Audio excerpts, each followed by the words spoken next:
Plot Valley quarterback Adam Haynes did it 2 weeks ago from 66 yards away. Today it's Eaton quarterback Tony Ball, 53-yarder.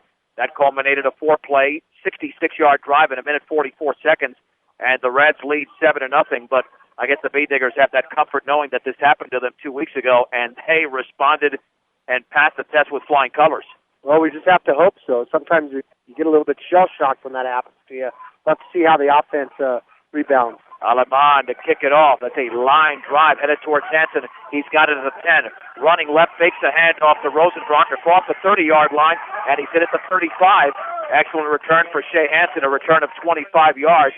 Seth Selby, the senior, made the tackle. The Bee Diggers starting in a very good field position on their opening possession in this game, trailing 7-0. Selby paid the price as well as he made the shot with his right shoulder, but it knocked his jersey right over the top of his shoulder pad, and he kind of got up, kind of having to shake it off a little bit. 1st and 10 for the Bee Diggers at their own 35-yard line. Talk about that offensive line momentarily, which has been very good all year. Under center is Garcia, the handoff to Seawald, running left across the 35, still on his feet, and he drives across the 40 to the 42. It's a gain of 7 for Skyler Seawald. Selby did have initial penetration. The Bee Digger offensive line consisting of Kyle Hefner, Ethan Brose, Daniel Soto, Austin Acosta, and Gaston Fernandez. Skyler Seawald and Joe Rosenbrock in the backfield. Eric Garcia is the quarterback. Kyle Muir, the tight end, and the receivers are C.J. Kukas and Shea Hansen. Vince Albo is the receiver now to the outside right. Hansen on the inside slot. One receiver out to the left. 2nd down and 3 for the 42. Hansen in motion to the left. Garcia on the option right will keep it himself, cut it back inside across the 40, flips the tackle at the 50, and he's across the 45, and he's down right there in Eaton's territory. Breaking tackles, a 1st down for the Bee Diggers, and a gain of 13 for the hard-running Eric Garcia. So Eaton come out in a 3-5 defense, the great big 300-pounders right in there at that nose guard position, and then 2 close to 200-pound tackles. Then they have 5 linebackers, and they're right there in the box, and they're sending those linebackers. On the first play against Seawald, they sent all of them. That play, they kept 2 of them, but Brush burned them with that option. 1st and 10 for the Bee Diggers at the Reds 45, trailing 7-0, 9:05 to go in the opening quarter. Shotgun formation for Garcia. Kukas in motion to the left. Garcia, 2-step drop, throws it out to the left. That pass is incomplete. Intended for Kukas at around the 42, and Selby was out there. I don't know if he got a hand on it, but he certainly distracted Kukas. And if he knocked it away, that was an excellent play, because if he doesn't knock it away, Kukas was behind him and would have had some big yardage. Let me tell you something. If Garcia would have thrown that a little bit behind Kukas, Selby would have picked it off, too. It was one of those dangerous plays where he makes that pick, there's nobody between him and the end zone. Maybe Eric learned a big lesson there. It looked like he telegraphed that pass a little bit too much. 2nd down and 10.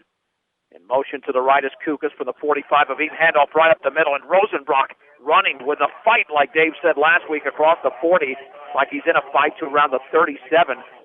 A gain of 8. Talk about putting your head down and taking charge and going not to, but through Eaton defenders. 3rd and 2. Yeah, they were throwing him down, and he just kept driving his feet.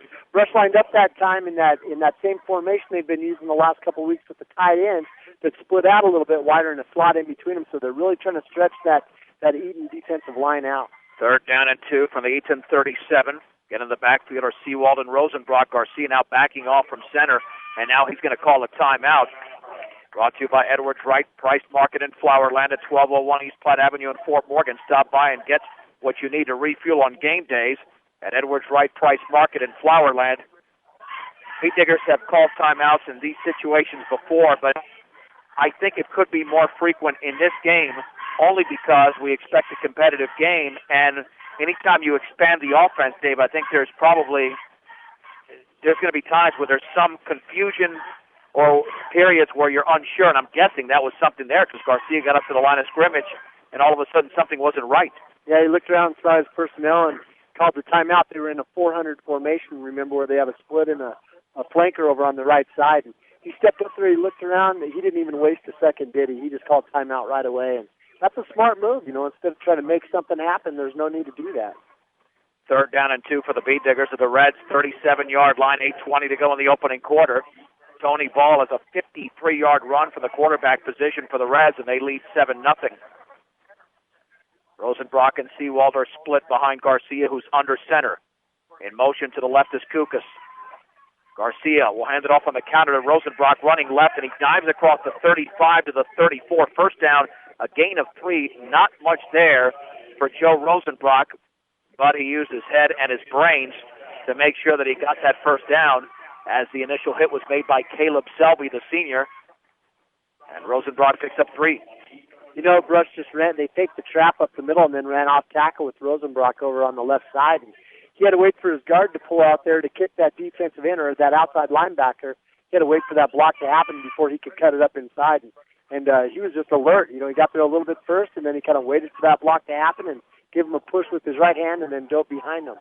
From the 34, the Reds, 1st and 10. And Garcia will hand it off right up the gut to Connor Weiser, and he drives hard right up the gut to the 30-yard line before he's driven back.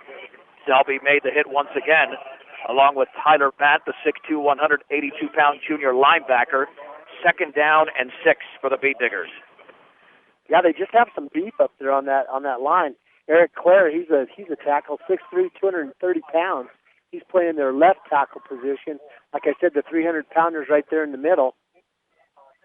Kid that's Cody McClavey, 6 foot, 190 pounds on the other side. In motion to the right is Hansen. 2nd and 6 from the 30. Garcia will hand it off on the right side to Seawald. He drives towards the 24-yard line, running off right tackle before he's hit right there. It's a gain of 6. He's right at the stick. The tackle was made by Trevor Alamon, the 5'9", 184-pound junior corner.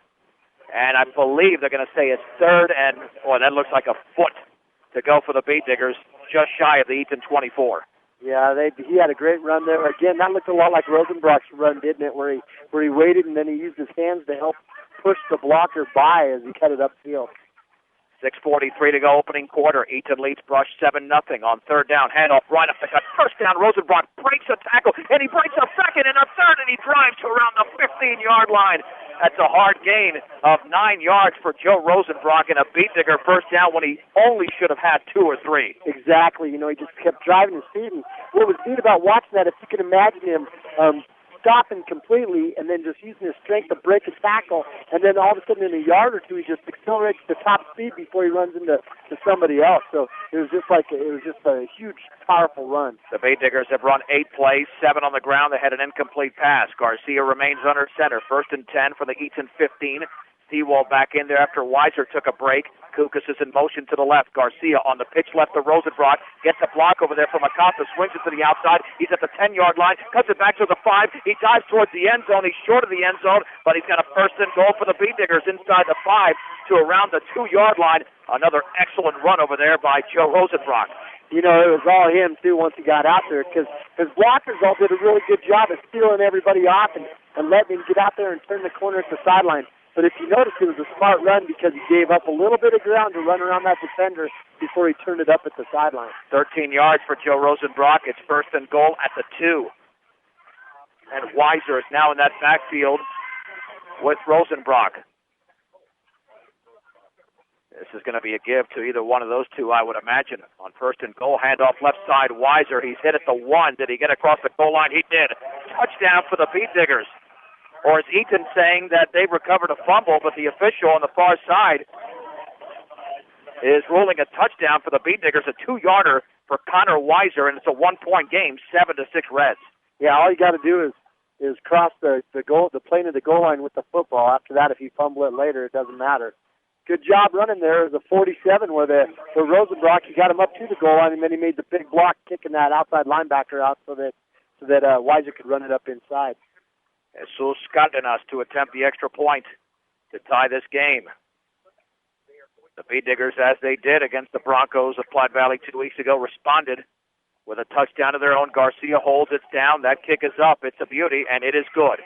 5:46 remaining in the opening quarter from Eaton. Brush 7, Eaton 7 on 1010 KSIR and KSIR.com.